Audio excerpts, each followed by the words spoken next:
So much has changed since I've last seen you. Of course, I can't see you. That technology, it exists. We don't use it, but you can see me and you can definitely hear me. I'm Peter Dunn. This is the Pete the Planner Show, joined by twin. Where have you been? Kristen Elanius. We're wearing the same shirt. We are. So I much love the has reference. changed since we've talked to the peeps. It's been a couple weeks. It's been a couple weeks. If you do remember on the last show that we were here, none other than Mr. Richard Swink, Big Rick Swink. Is his name? I don't know. I just went with Richard Swink.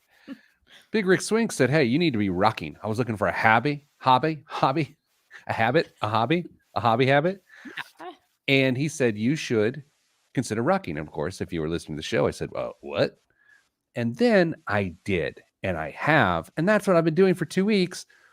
And I love it. Kristen, I have a new hobby. I am really excited. How long do you think you'll be excited? That's an interesting question. I'm currently feeling excited. Good. So here's the plan. Hi, Andy. Hi, Jason. Good to be with you this morning. Here's the plan. I want to put in 50 miles of rucking before I start to acquire rucking equipment. Okay. Okay, that makes sense. And I ruck during my son's soccer practice. So I'm just rucking on paths. I kind of shake my hips side to side, you know? Hello, Cheryl. Hello, Danza. Another dad said to me last night as we're kind of watching the boys wrap up, he said, "Hey, I saw you walking with a backpack. Waiting there?" And I mean, the alternative is there's burritos. Like, right? It's like, no, I'm just carrying around copious amounts of fattening food. But the reality was, I was carrying weight, and he was a fellow rucker, and so then we had ruck chat. What? You Yeah, already have a community. I'm so excited. It's a great time. And by the way, how are you, Kristen? I am doing well. Thank you for asking. Can I ask a follow-up question about your rucking? Yes. What kind of like heart rate goal do you have for this? Okay, so Like, this is interesting. The first time I went out rucking, I definitely hello Jen, hello Jo. I went out hard.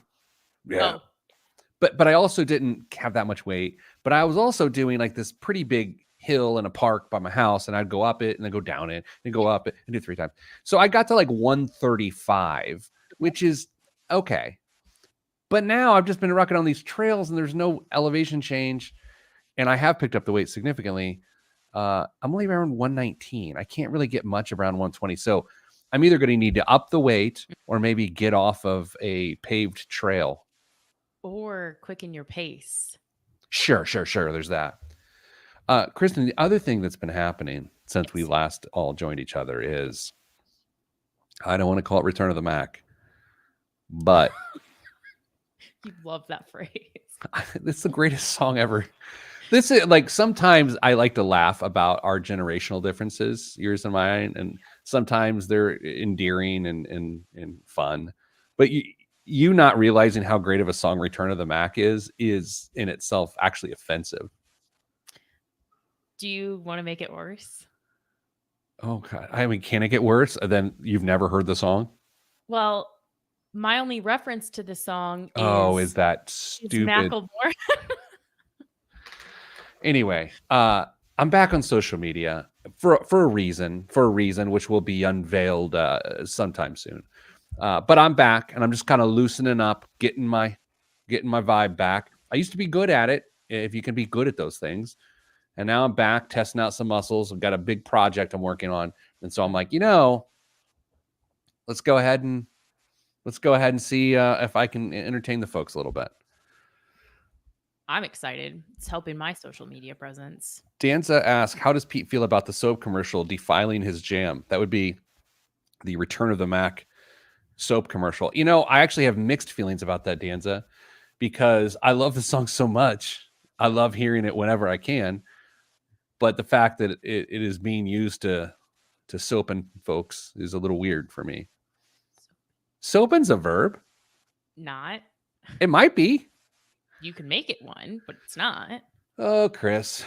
Dame's Well, on vacation. I think. I don't know. He's not here. Do you remember the last time he fled a hurricane? Yeah. His family was at like Marco Island or something, right? I think you're going to say Mar-a-Lago is where I thought you were going with No, that. no, I think they were at on Marco. Well, anyway, um, hopefully he's not fleeing another hurricane. Yeah, hopefully not. Hello, Tom Ricks. Good day. Good to be with you. All right, Kristen, we got a show. Let's do it. Anything else we need to cover before we do the show? We got some email questions. We got a little game since I'm in the a social media darling once again. We're gonna do a trendy financial game and clip it up into the videos and put it into the space. Great. Last question, have you noticed in your cutting videos that you rarely look at Dame and I when we're talking? Wow. That's just, I feel like we've turned a corner into. I'm just curious. Let's give feedback. I'm just curious if you've noticed that in your clipping. Can I tell you something? That this is true. This is true. I noticed this about myself in college. I love to eat. No, that's not the point I was wanted to make. I can't take notes. And sometimes I listen and absorb people best when I'm not looking at them. That's fair. That's what I know about myself. That's fair. Is that BS? Maybe. But it feels right. Anyway. Okay. Anywho's. So anyway, follow me on all the plats. Do people call them plats? No, it's not land. We're not like pulling out the plot book here. I did make my way to TikTok. I thought for sure that was not real. I literally sent a screenshot to you and Damon was like, is this Ellie? But I'm such a boomer with it that like I got issued one of those dumb names, like a bot name, and I have to wait. Yeah. And I have to wait 30 days to change it to Pete the Planner. That's awesome. And of course, some idiot is going to, now that I said that publicly, is going to take Pete the Planner before I can get there. Dang it. In 3, 2, 1. This week on the Pete the Planner Show, we answer your money questions. Here's how the show works. You email us, askpete at PeteThePlanner.com. That's askpete at PeteThePlanner.com, and we'll answer your questions on the air. And we're going to do just that in just a bit. Now, you're listening to this on the radio or you're listening on a podcast, but you can also watch the show at youtube.com/Pete the Planner. Be sure to like, subscribe, and hit that notification button. Hello, Kristen. How are you? I'm doing well. How are you? Oh, selling out. All right, Kristen, we've got questions, and I'm going to read them. Good day, Kristen and Co. My employer is updating their existing 401k plan that will allow employees more investment options with varying ranges of risk. With this change also comes the option to choose between a traditional 401k versus a Roth 401k.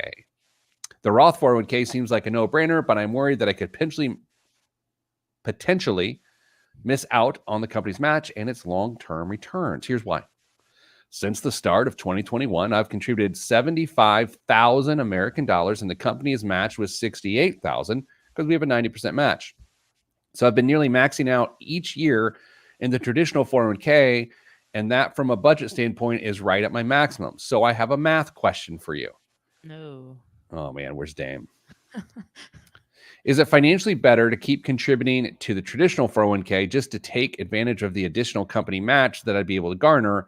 Or do I elect to start contributing entirely to the Roth 401k, even though I can't max it out and thus won't get as much company match?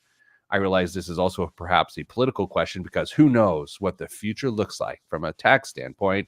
Other notables currently 40 years old with 25 years left. Do they mean on the planet or in their working career? Hopefully not both. It's not an all or nothing in terms of contribution. We can go 60% towards Roth and 40% towards traditional. We can also make changes at any time and as often as we like. Thanks so much. Stay getting money, Todd. Wow. Too Short's name is Todd. What? Too Short, the rapper. Oh, we've lost me again. Jiminy Christmas. Kristen, what do you think about the actual financial question at hand? Okay. Can I ask you if what is a 90% match?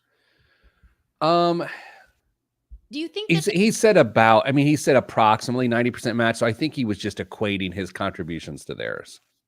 That's what I think too. But the reason why it would be nice to have that clarity is to know exactly when does that match cap out? Like, is it a safe harbor? Is it, a dollar for dollar to a certain percent and then 50% to another percent? That part would be kind of nice to know. So that was just, I didn't know if there was some kind of new match I'm not familiar with. Okay. So for 3.5, so 2021, 2022, 2023, and then so for 3.5 years, he's contributed $75,000. Wow. So that actually helps. Okay. So let's see what that looks like. Just call it, I mean, if it's 3 years, it's 25 grand. Well, it can't be 3.5. It's 21. So he's maxing out. Yeah. He's maxing out. Okay. And they've put in 68,000 over the same time frame. That doesn't even make sense. They've put in about 19,000. That's what I'm saying. Whoa. First of all, kudos, because maybe they're just a really, really high income earner. Maybe this is, a 3%, 5% match. All right. What do you think? Here's what I think is I feel like they gave us the answer and it seems so obvious that they are questioning whether it's this obvious, which is you contribute to both and take as much of the match as you can. Like, why not? Yeah, that's what I would do. Like I don't, that's where your earliest question goes. To max out the match, does he have to put in the max contribution? Like the max IRS contribution? Because he's making it seem that way. Yeah, but surely not. And then also the employer contribution is going to be going into the traditional anyway, so he can overload his 401k Roth, and then his contribution and the employer contribution can make up a better, heftier weighting in the traditional. His point was, yeah, that's true. Yeah, because he's like, well, I can't max out the Roth 401k because of their tax situation, is what he's saying. Is that what he's saying? So, or do I elect to start contributing entirely to the Roth 401k, even though I can't max it out and thus won't get as much company match? Well, then you go back to your point. If that happens to be true, then just do both. Yeah. I think it's an incredibly simple answer. I think so. And I think that's why it's tripping this person up. They seem to be doing a great job. They're saving aggressively. And that's sometimes when it's the most difficult to make a financial decision, is when you're in this phase of you're ready to take action and then you're second guessing yourself because surely I'm missing something here. I know we don't generally love rules of thumb because they can be dangerous, and they're also not inclusive of pets because they don't have opposable thumbs. True. That's true. We say that all the time at my house. Really? Yeah. In what way? That the dogs can't contribute because they have no thumbs. Yeah, that's true. I mean, what are they going to do? Argue with us by giving us a thumbs down? They can't. Oh. Kristen, do you have a rule of thumb when you advise people about a Roth 401k as opposed to a traditional? Do you just go about it depends on your view of taxation for the next few decades? Is that your thing? Yes, but I find that so often if we dig into this, someone is putting the metaphorical cart before the horse in terms of choosing which vehicle they need to contribute to. And really the important thing is, are we saving enough? Are we on track for our retirement goals? And the taxation in a lot of those conversations is the least important thing to me. And that's usually what I find is like this question is kind of, I don't know if it's the logical fallacy would be a red herring, but we're distracting from what is the real question, which is, are you saving enough for retirement? Yeah. So I think a very small percentage of people really should engage in the margins. Right. Which is to say we max out, our tax situation is this, we have these political predictions of the way things are going to go. And therefore we're going to do a Roth versus a traditional. And I always like to say this, and I actually kind of dislike saying it, but I think it's important to say, you want to talk about tax law changes. You know, one that would really mess this entire thing up. I know. I was thinking it. is if the Roth goes away or if Roth becomes taxed. And I don't believe it is in any way imminent, but I also don't believe it's out of the realm of possibility. Yeah, because of the lever of uh surplus or funds that could provide 100%, because this decision is, if we talk about the political angle, is based on two different potential concerns, which is what do future tax rates look like, but also is this money truly going to be protected from taxation forever? Speaking of unpopular ideas, what if what if the Social Security problem was fixed by taxing Roth IRA withdrawals? I would be really upset because I didn't create either of those problems. Yeah, but you still got to solve the problem in front of you. As one might say, it's not your fault, but it may be your problem. Yeah, I've had enough of that. I'm telling you, in the next 20 years, there's going to be a politician bold enough to solve the Social Security problem. But I'm not sure once that came out of my mouth whether I really believe that or not. Oh, I don't know. I doubt it. Anyway, let's do this. Let's take a break. Everyone calm down. Let's apologize to your dogs. And we'll come back. We have another question. This one is about living paycheck to paycheck, I think. I saw those words in the email, so that's what it's about. That's next on the Pete Planner Show. I'm Pete the Planner. Okay. Dame wasn't here to say that person would have to be committed to being a one-termer.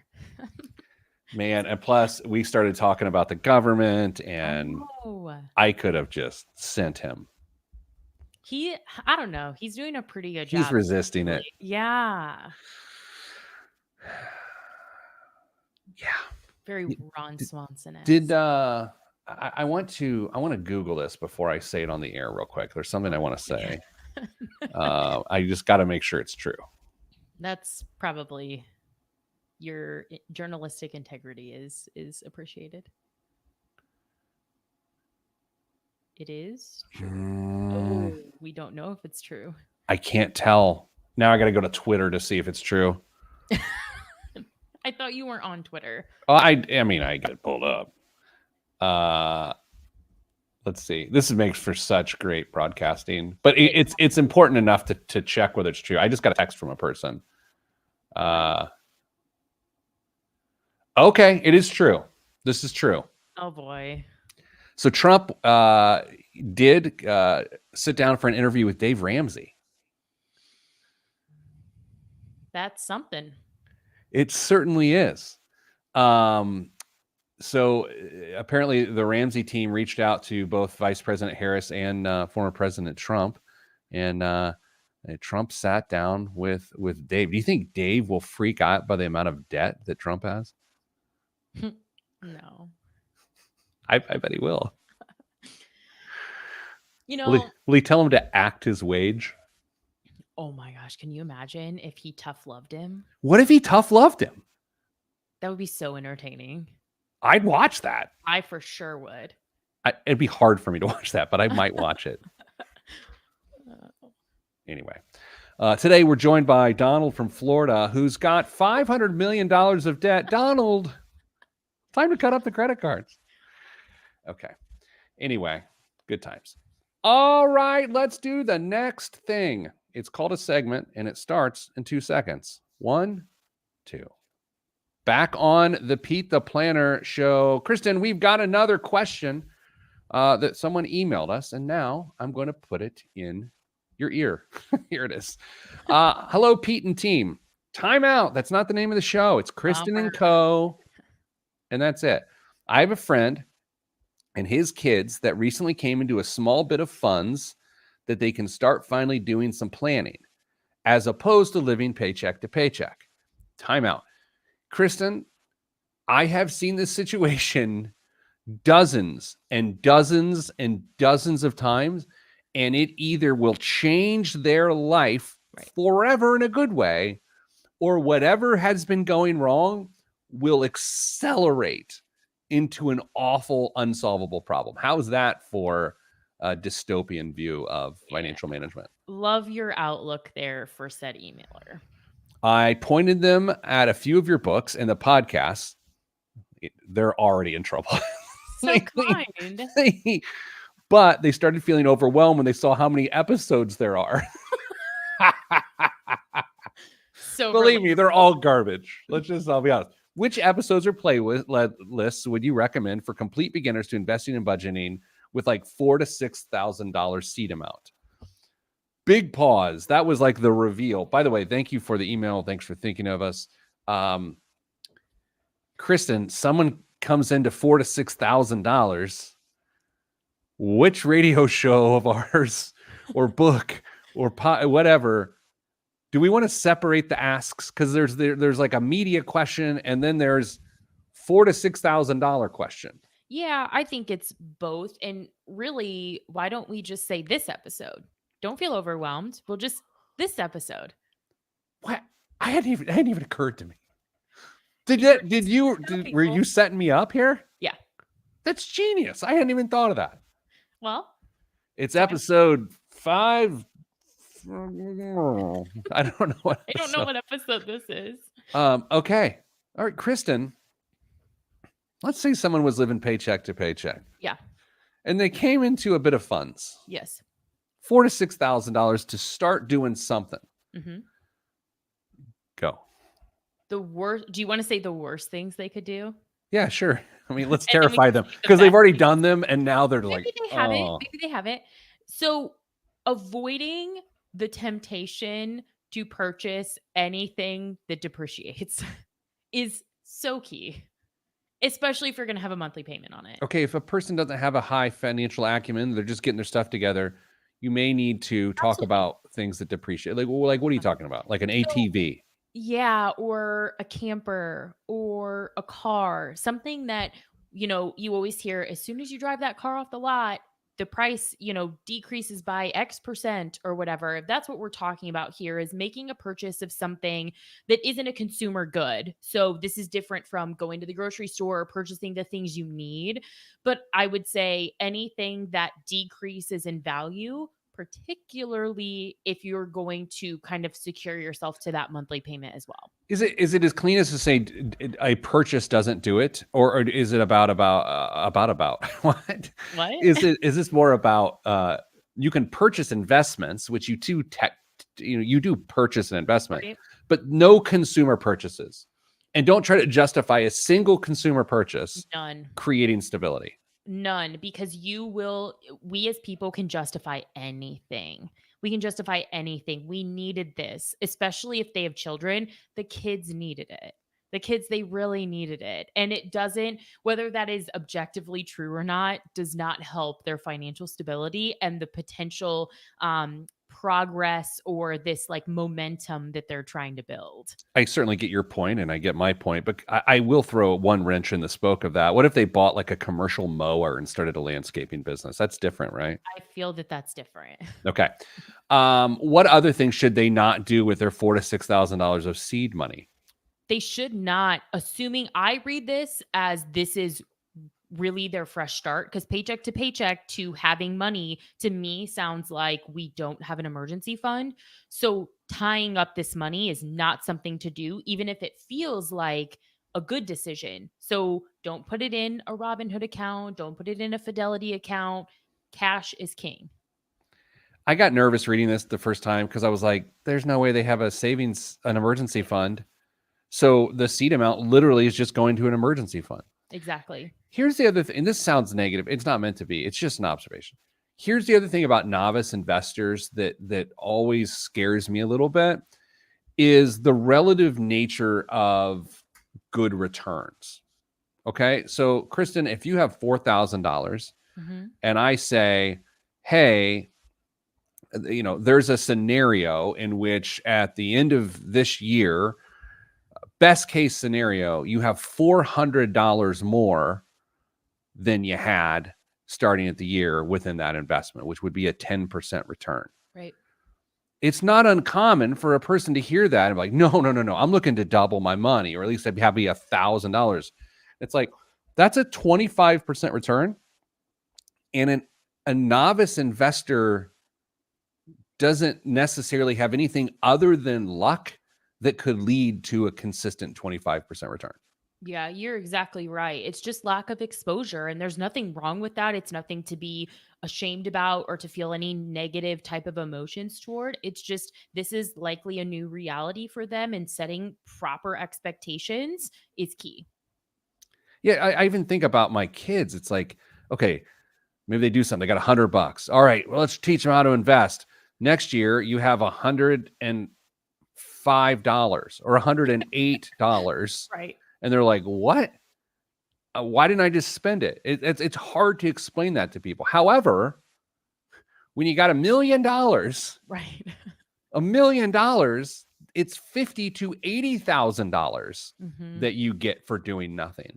And I know this is it's not even a point. I'm not even making a point. I'm literally just stating math on a radio show / podcast / live stream and social media.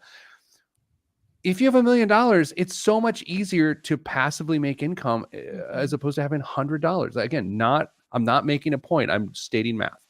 Great. So excited. Now, what should they do though? I mean, the worst answer ever. It's the best answer ever. It's just the boringest answer ever. Just put it in an emergency fund. Put it in a high yield savings account that is not linked to your checking account. Mm-hmm. I years ago when I was a brash young man, now I'm a slightly brash older man. Mm-hmm. I used to say things like, make sure your savings isn't connected to your checking account. That way you don't risk running out of money. And while I believed that at the time, and I still arguably believe it, and I did it personally at the time, it's not that realistic in sort of the way money works today. But I do believe that someone in this situation needs to protect themselves from their money. They probably just need like a high yield account and then just do their best to not touch it. Yeah. And I would say something for these people to do is start to learn about the things that they are closer to being able to do with consistency. So they are closer to being able to invest discretionary income. They are closer to maybe debt repayment goals if there's outstanding debt. This money did allow you to. It changed the timeline on whatever your financial goals are. So start learning about the things that are next so that when you're ready to make those decisions, you don't feel overwhelmed by both the fact that you have to make a decision, which is so hard when it comes to your personal finances, and trying to learn about the best things to do when it comes to making decisions. That's a monster of a point. Like you have to do the hard work of figuring out all the things that you have to do, getting them down, understanding them so they don't overwhelm you as they occur to you. Yep. Because the first idea that comes to you is what's going to take the money. Mm-hmm. That is, let that be the takeaway here. Everyone listening should do that. Go ahead, indulge in all the things we need to do. It will overwhelm you. It will upset you, but it will protect you from letting your money just go to the loudest chirping bird that comes your way. And it's with that we take a break. I'm Pete the Planner. Kristen, great point. Thank you. Oh man, my phone, my Slack. I got to know better. By the way, my brother and Rick Swink made it to the show today. Yeah, we're Ruck brothers. We are. I love how we all have different things in common with Rick. Rick and I are Forerunner fans. You guys have this rucking thing. He and Dame love pocket knives and flashlights. I feel like we all just connect with Rick in different ways. I'm telling you, on my first ruck, I'm walking. I'm rucking. Actually, I saw some other people that were walking. I was rucking. I didn't even wave to them. They gave me I was like, different sport. I wanted a blade on me. Like I wanted steel at my hip. Oh my. But I don't know why. Like, what if I'm rucking? Hear this out, Chris. I'm rucking. I've got a big hearty homemade stick of like venison summer sausage. And I'm just using a fine steel blade. To like snack as you go. Just snack as I go. And just like it's like charcuterie meets rucking. It's honestly kind of on brand. I mean, Oh man. Uh Wait, he says he lives in the sticks now. I thought he did before. Sorry, No. Rick. That was a misconception on our part, I feel. Jordan says Pete with the bikers versus motor scooters mentality. Absolutely. And Rick Swink comes over the top. Meat snacks are the best snacks for rucking. I kind of felt that. I feel like you needed like animal protein. Nah. I like when you're working out really simple sugars. I eat Skittles. I will note this, and we'll move on from the rucking conversation because some people don't care. And by some people, I mean quite literally everyone. When I was rucking, this was last night, I encountered a squirrel, just a classic small woodland creature. And it looked at me with respect. It did. I'm not kidding. Not fear or indifference, but respect. Have you ever seen respect on a squirrel's face? I have not reached that level yet. Not surprising. You're not Yeah. me. It was a cute respect, Yeah. Okay. All right, let's do this. I'm going to be driving in a hurricane tonight to St. Louis. I don't think that's true. No, I mean the remnants of a tropical storm. I don't know how that works. Lots of rain. Just a lot of rain. Okay. So you've got this game set up? Sort of, yeah. Sure. It's better than I do. In 3, 2, 1. Back on the Pete the Planner show. It's game time, everyone. It's everyone's favorite game called Blind Ranking Budget Busters with Pete the Planner. Beautiful. Can't remember a thing you said. So what we're going to do is Kristen's going to give me 5 budget busters. Mm-hmm. And am I going to rank them from what I think is the best or the worst, like the biggest budget buster or yes. Yeah. Okay. Yes. Number 1 would be the biggest budget buster. Number 5 on the ranking would be lesser so. And I don't know what's next and I can't move them around. They have to stick in the thing. And what this is going to cause, Kristen, is a social media sensation. I will also note that this is going to cause me to do some editing and graphics so I can keep up with the trends. Wonderful. I'm really excited for you. Okay, do you want your first one? Okay. First one. This is the first time I've ever done anything like this, but I've seen these videos on the internet. So let's see. Okay. Getting a raise at work. Oh, I mean, that's dangerous. Mm-hmm. That's dangerous. Getting a raise can make you feel abundant quick. Correct. And all of a sudden, every decision you make is influenced by that larger amount of money, and that larger amount of money turns into no more money very quickly, especially if you don't save the raise. I'm going to go, man, that's a really good one. I think what the people do is they give themselves a wiggle room and they go 3. They start with 3. I feel like that's the technique. 3 for getting a raise. Which is so funny because on the surface, it's like, how could that possibly be a budget buster? But we have that conversation a lot. That's why I threw that one in here. I thought you'd like it. That was a really good one. You're having a great show. I mean, 5 stars. And this is the type of segment we have to do without Damien because he's not willing to not explain the nuance. Oh, okay.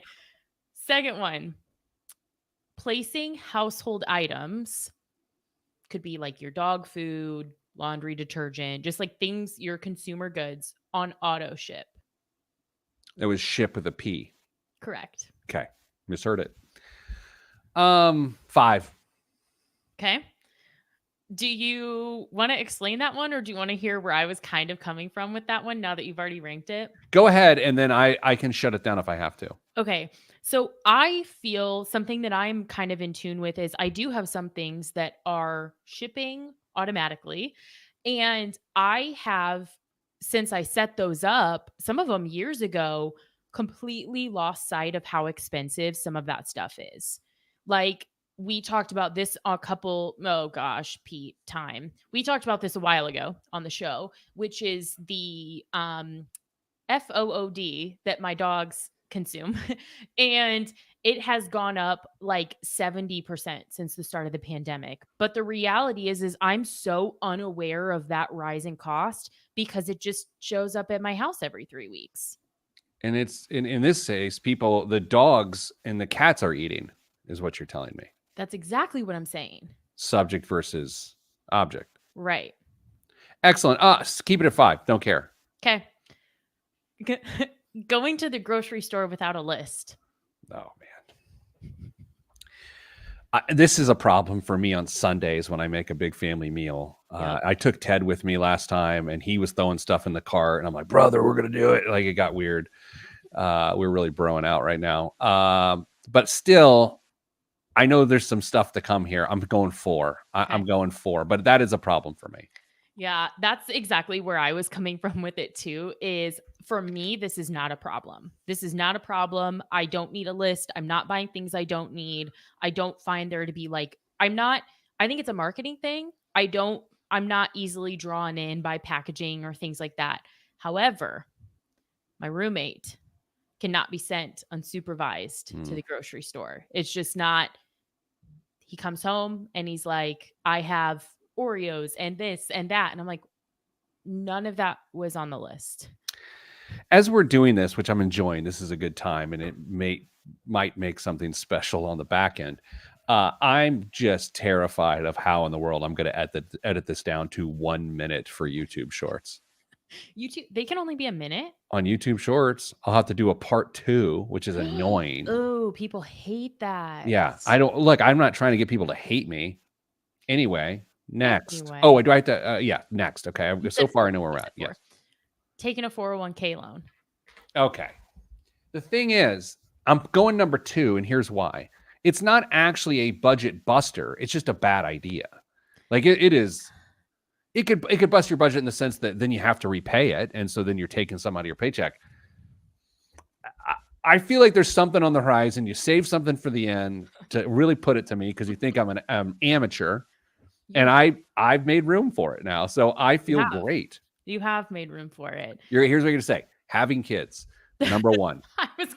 I was gonna put that in here, but I didn't because I gave my opinion on that a lot 2 weeks ago. Okay, hit me. Buying a house with a friend. Oh, I mean, buying a house and then whatever you say after that is irrelevant. Yeah, it's 1. Yeah, absolutely. I did see, I think it was the Wall Street Journal this week, which if I don't have a subscription to, because for some reason I can't subscribe to the Wall Street Journal. I've talked about this before. It won't let me. Right. So you didn't read it? I read the first sentence and the headline about there was a big trend of people buying homes during the pandemic with friends, and now they went out and they don't know what to do. I'm out of news now. Oh, no. Okay. You know what? But I think people want to hear more about that. I'm sure they do. Buying a home is a budget buster, plain and simple. It is. I've complained in the last month about the number of stuff in my house that just keeps breaking. Here's one. Mrs. Planner and I were talking about this morning. Our little 12-year-old mini-me that looks like me, now he's doing 2 showers a day because he's like cares what he looks like for school, so he wants his hair to look good. Well, that's better than the alternative. Sure. Yeah, no, I mean, he's, that's pretty good. And then he just has one after soccer training. Twice the number of showers basically every single day. It doesn't affect our water bill, but it's affected the amount of water softener salt I have to buy. And we were like, why do we have to keep putting so much salt in the water? It's because of our smelly tween. Yeah. And then the wear and tear on the unit. Do you know how expensive a water softener is to maintain? I have no idea. Do they go bad? I feel like I should know this. Yes. So recency bias here. I had to have a company come and re-bed mine is what it's called. And they had to add new resin and all these other things. I was going to do it myself because some of us sometimes do stuff like that. But what? That was a shot. Well, I wasn't here 2 weeks ago when you talked about it where I could really get you. But do you want to, I feel like this is setting you up. Do you want to guess how much it was to just it was just maintenance on my water softener? Okay. By the way, I'm guessing from when I bought my water softener in 2007, I think it was between $1,100 to $1,400. It's somewhere in there. You're saying? Yeah. For the whole darn thing. To reseat it? Bed. Whatever. Oh, $600? It was almost $400. And the kicker is that it's as old as me. Wow. 22 years old. I know, that's ancient. All right, I feel pretty good about my list. So number one, biggest budget buster is buying a home and then whatever words that come after it, right? Yeah. Number two is 401k loan because it just sort of shifts stuff. Number three was, what was it? Getting a raise. Getting a raise. Number four was not making a list at the grocery store. And number five was what? Placing household items on auto ship. I don't think we have anything on auto ship. Really? Not a thing. Good for you guys. Do you remember the Tide buttons? Like you could get those Amazon buttons and Amazon just buttons. press it and Yeah. stuff. Do those still exist? I don't think so because I think it's just in your account. You don't have to push the button. It just says your household needs Tide every 3 months or whatever. I remember when those came out, I thought they were the coolest thing in the world. Same. I was like, this is genius. You just press a button when you need more detergent. But I never got one. I wish they had one for like summer sausage Oh. for my rucks. All right, listen, let's take a break. I've got an outstanding biggest waste of money of the week. I've stolen Kristen's news. Her dogs don't have thumbs. All that is next on the Pete the Planner Show. I'm Pete the Planner. Ooh. Oh, listen to this. J.O., who I'll see her husband in St. Louis this weekend.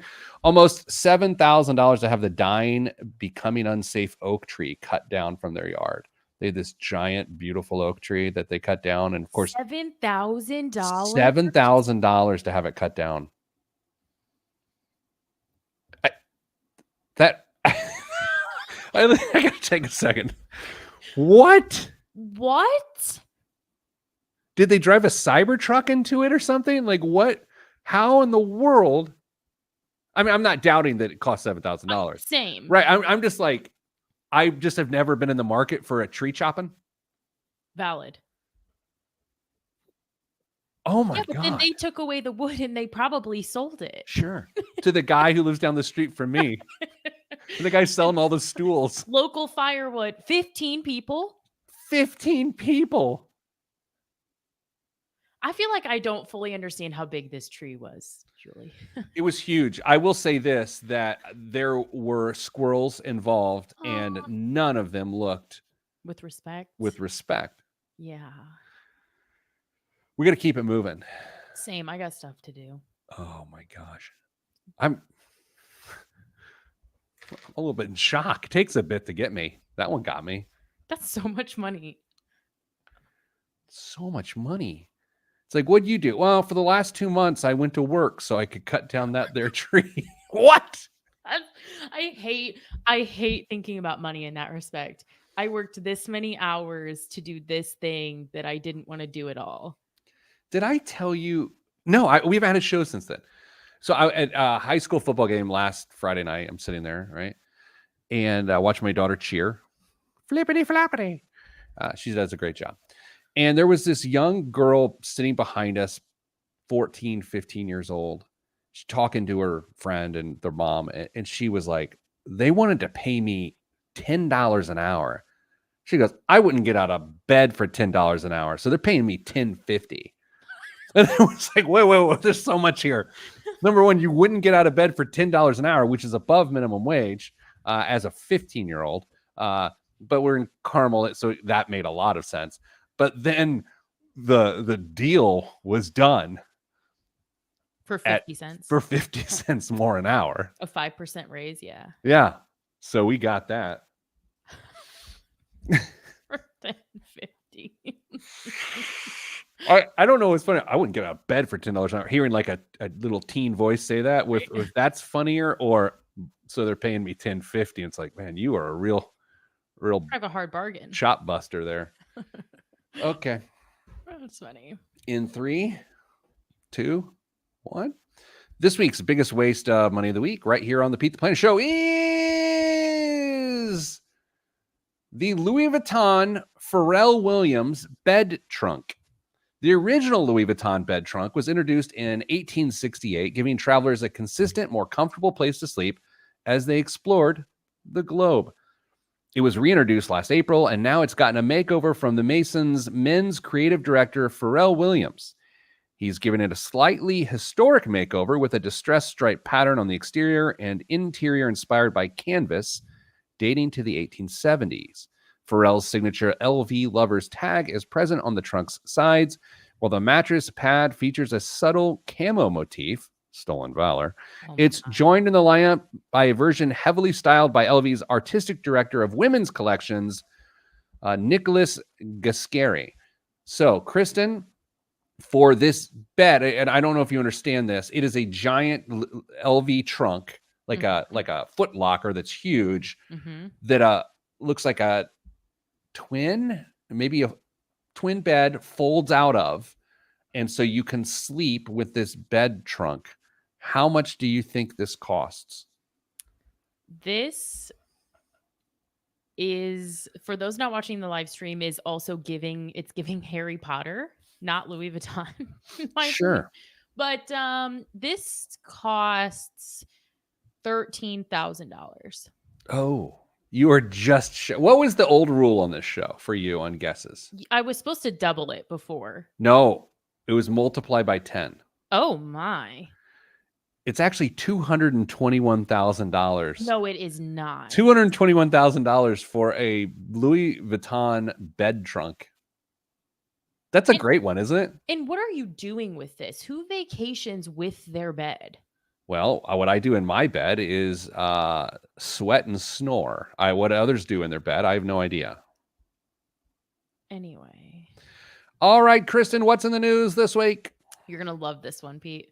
Fidelity slashes mobile deposit limits following the fraud wave.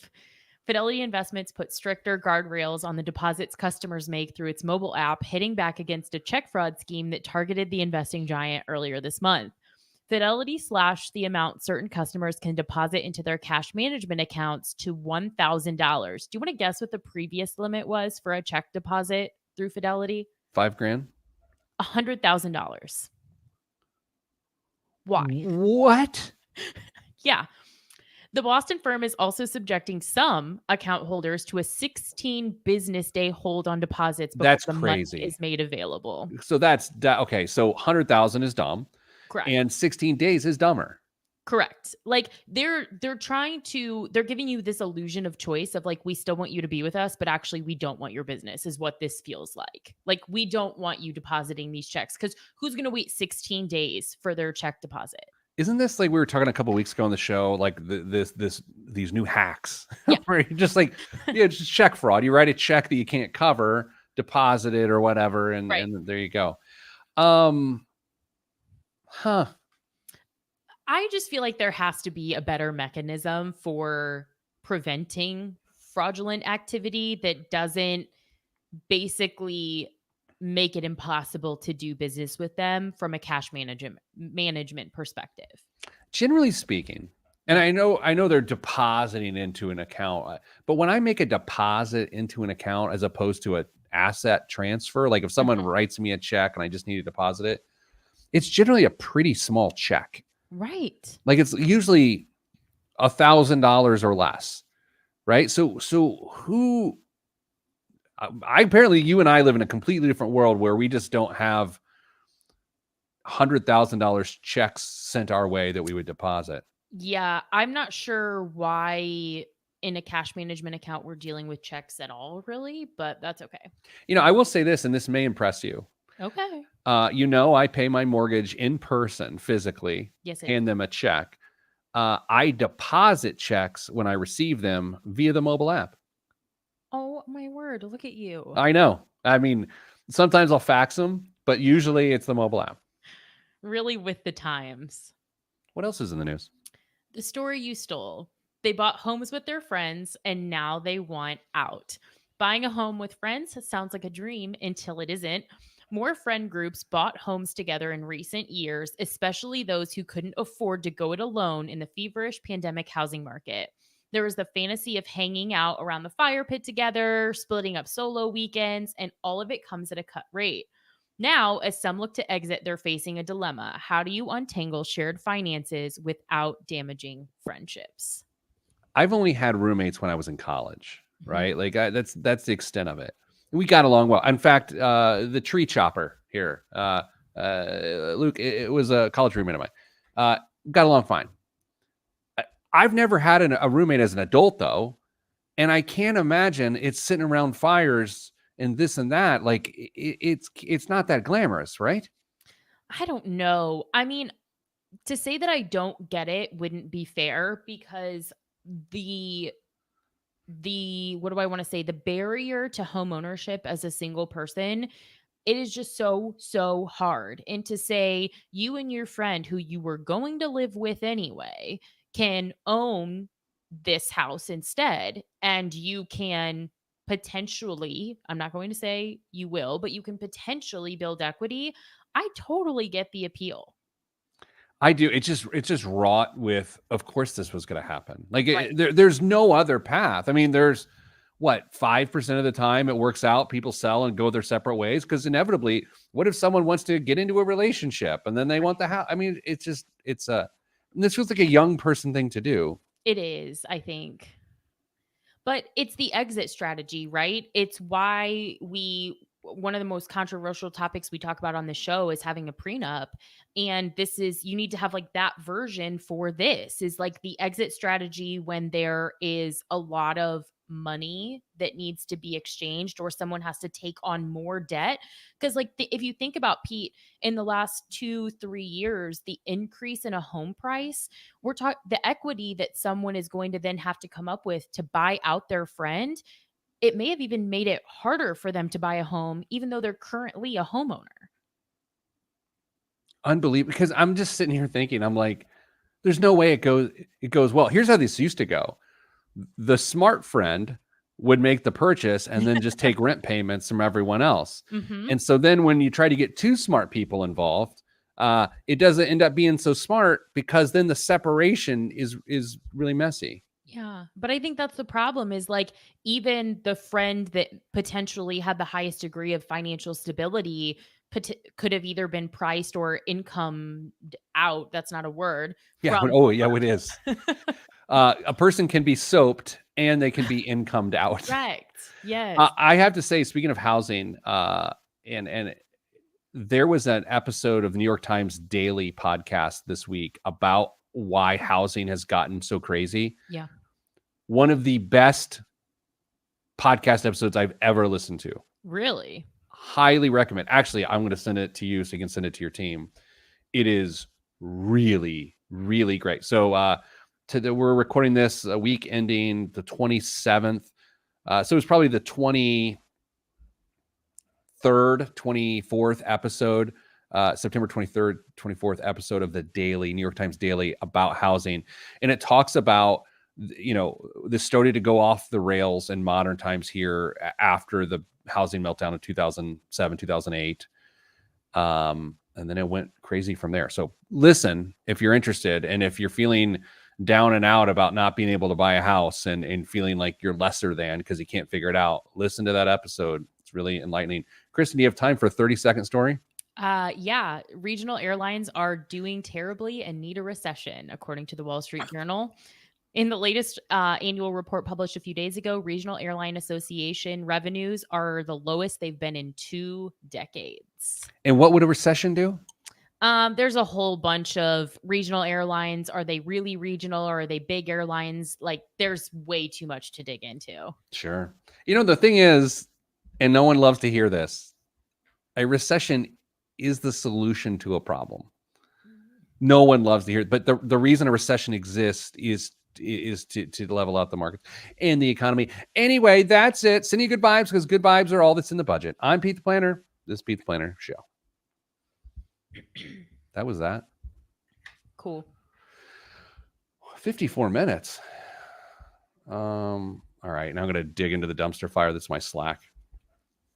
This is what happens. 2 days left in the quarter. I got work to do. You're already on your Slack. Look at you. Sorry. Was that you on your Slack? Because that was a Slack face if I've ever seen one. It was. Well, because my quarter ends in an hour and a half, and I still have 2 more meetings before then. So. Okay. Well, good luck with your life. Everyone else, stay getting money because I'm rucking.